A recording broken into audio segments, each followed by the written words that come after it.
Good morning students. Next question, the correct graph showing variation of the resistance of a cylindrical metal wire as a function of its radius keeping its length and temperature constant.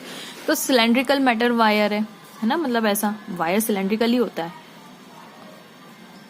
Okay ये cylindrical wire और ये क्या होगा cylindrical wire as a function of its radius. तो ये जो होगा ना ये छोटा सा दिस इज द आर, ये इसका रेडियस होगा. ठीक है, और ये area of cross section let's say कितना होगा A which is equals to pi r square.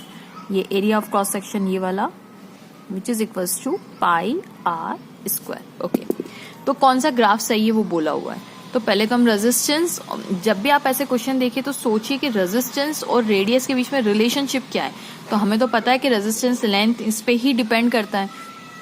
तो हमारा famous formula rho L by A और rho L over pi r square. Correct, area की जगह ये लिख सकते हैं. अब ये देखिए ये तो कांस्टेंट है ना, डेंसिटी और लेंथ तो उन्होंने बोला ही ये कांस्टेंट है, मटेरियल तो सेम ही है. तो डेंसिटी भी सॉरी रेजिस्टिविटी भी कांस्टेंट है. रो इज द रेजिस्टिविटी, सॉरी, तो रेजिस्टिविटी भी कांस्टेंट है.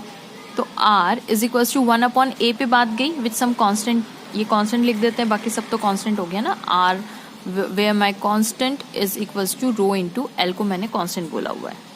ओके, तो आर की वैल्यू कितनी हो गई, constant over pi r square.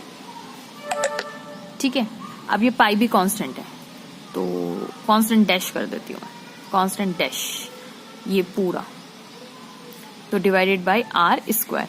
ओहो, ये तो इनवर्स स्क्वायर लॉ जैसा नहीं लग रहा है ये रिलेशन हमारा.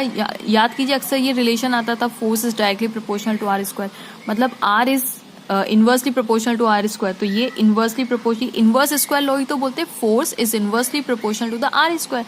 यहाँ पे resistance is inversely proportional to the r square. तो इसका ग्राफ कैसे बनता था, इसका ग्राफ ऐसे बनता था, रेडियस बढ़ाने पर फोर्स डिक्रीज और स्क्वायर है तो ऐसे ही ग्राफ यहाँ पे भी बनेगा. तो रेडियस बढ़ाने पर रेडियस बढ़ाने पर रेजिस्टेंस डिक्रीज होता जाएगा.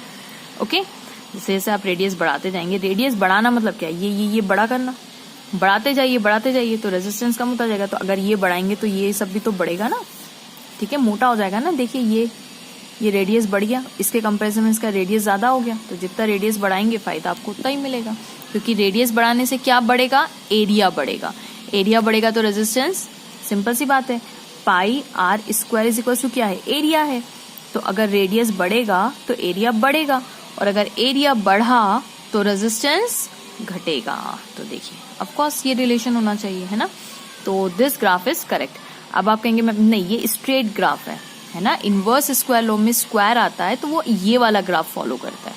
ओके, तो correct option is C. Okay, thanks for watching and please don't forget to like, subscribe and share my channel.